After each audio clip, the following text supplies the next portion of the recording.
each other and squashing their beefs, either by negotiating peace treaties within the jam or actually battling it out in a creative format rather than a violent format. So what you had in these jams, you would often have MC battles, because now these gangs had MC crews. So they would battle each other with words. They would battle each other with dance. They would battle each other with DJs, and various crews throughout the Bronx were creating these jams as a means to create peace.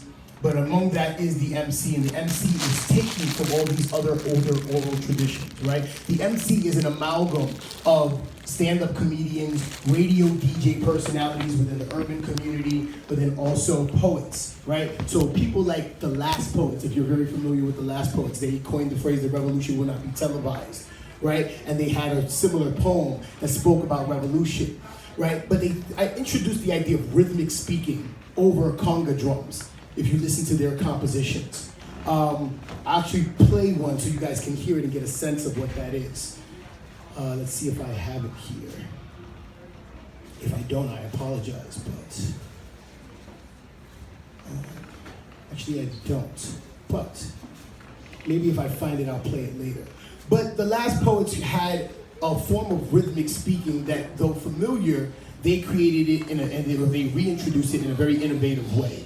Talking about revolution, talking about social themes that were relevant to the time that we were living in, which is the 60s and the tumultuous times of the 60s into the 70s. They spoke about social issues. But one of their contemporaries was an athlete, of all things, just to show you the linkage between music and expression and athleticism, given that we're in the Steph Curry Under Armour store, right? And why are we having a beat making class and a round writing class in Steph Curry? Because there is a relation. Right? And one of the people who founded this relationship is Muhammad Ali. Very socially conscious, very socially active, or an activist, but at the same time would antagonize his opponents using rhyme form. Making these rhymes and antagonizing or getting in his opponent's head by creating these rhymes during press conferences where he would predict when he was going to knock them out, or making fun of their appearance, or making fun of their fighting style, or different things to really get under their skin. So you had on one side this braggadocio, bravado, charisma-based form of rapping and rhyming. And at the same time, within the 60s and 70s, you had people like the Last Poets who were speaking rhythmically about social issues. I would submit and argue that when you tie these together, you get the findings or the foundation for artists like a J. Cole or Kendrick Lamar, who are speaking about social issues in a way that's charismatic, in a way that's approachable, in a way that's very cool. They're making compassion and revolution seem cool in many cases. And I would submit and argue that most hip-hop artists who are influential in this sphere and in this space are people who can balance the braggadocio with the charisma, or the braggadocio and the charisma with a social message, right? So I just want you guys to keep in mind of the Last Poets, be familiar with their work. When you have a chance, go check them out. Also, Muhammad Ali, if you want to go back to some Muhammad Ali footage, you'll see him rapping and rhyming and all of that. But we're gonna get into some techniques. But before we get into the techniques, I want to just basically talk briefly about the philosophy, or at least my philosophy about rapping, right? Words or energy. I honestly believe that. Words create energy. When you say words, they reverberate. I mean, it's literally physics. What's coming out of my mouth right now is being amplified through this microphone. It's creating sound waves. These waves are energy. If you understand physics, energy travels in spirals, right? Which is why our entire universe is spherical. Right? Our planets, the way energy travels, all of it is spherical. And spheres and circles comes up later on when we talk about rock writing. But that's how energy travels, right? Words create stories.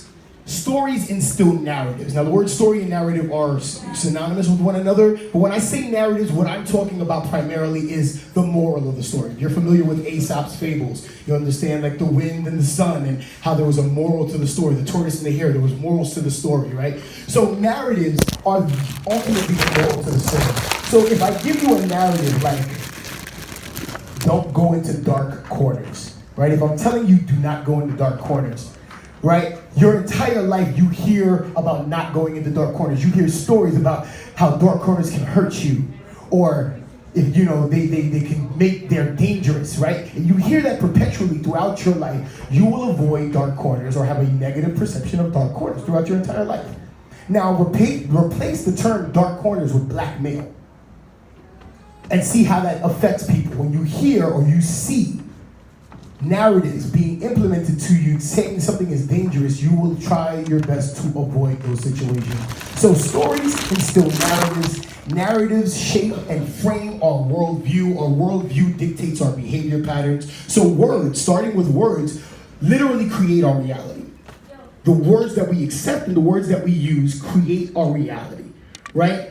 And within that reality, there are certain tones. Now, in addition to what you say, it's how you say it. And certain tones can imply certain things or make certain things effective. Now, I want to play two things for you, right? I'm going to play you two sound clips from two very prominent people in their generation. Let's see. And you'll be very familiar with it. I think most people in this room will be very familiar with what you're about to hear, but I'm bringing these up to kind of imply or show you something special. And then from here on, I'm gonna kind of give you some techniques in terms of rhyme writing and rapping that we can then use to actually create our rhymes, and I'll give you guys some time to create your own raps. And I expect I would hope, and I encourage everybody in here to work on a rap that we can then share if you're brave enough to share on this microphone. We got two microphones. Shout out to our sound guys. This sounds amazing. Some venues that I go to don't even have this kind of sound. Like, you know what I mean? So like, I'm gonna have to hire you guys for my tour. But I want to play two sound clips from two very influential people in their generation so that you guys can get a sense of what I mean when I talk about tone. So here's the first one.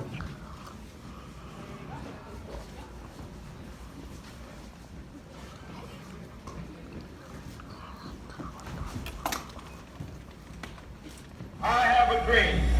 That's my dad. We all know that. Should I play it again? I'll play it again. Just I have a dream. right? Now, without seeing a picture or without me saying that name, who is that?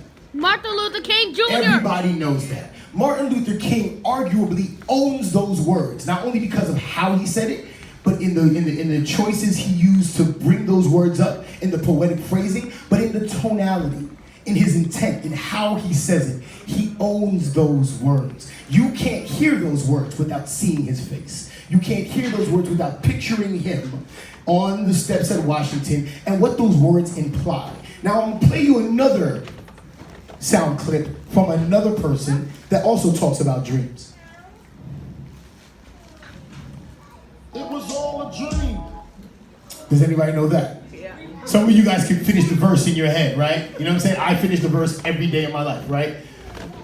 Notorious B.I.G. The song Juicy came out in 1994, right? The Ready to Die album, probably one of the more classic hip-hop albums in the history of hip-hop, and arguably one of the most influential albums of the 20th century, in my opinion, because of the graphic storytelling and all of these things. But this song in particular was the lead single of his album. It was a song called Juicy, lead single from the Ready to Die album, and it was a classic song at its time, and throughout the course of the rest of hip-hop, you hear it. So when I have those words said, you can say that to a crowd of hip-hop lovers and they will all finish the verse, right? So my question to the older people in this audience is, what do you think happened between Martin Luther King looking forward, saying, I have a dream, looking into the future, and Biggie Smalls or Notorious B.I.G. saying,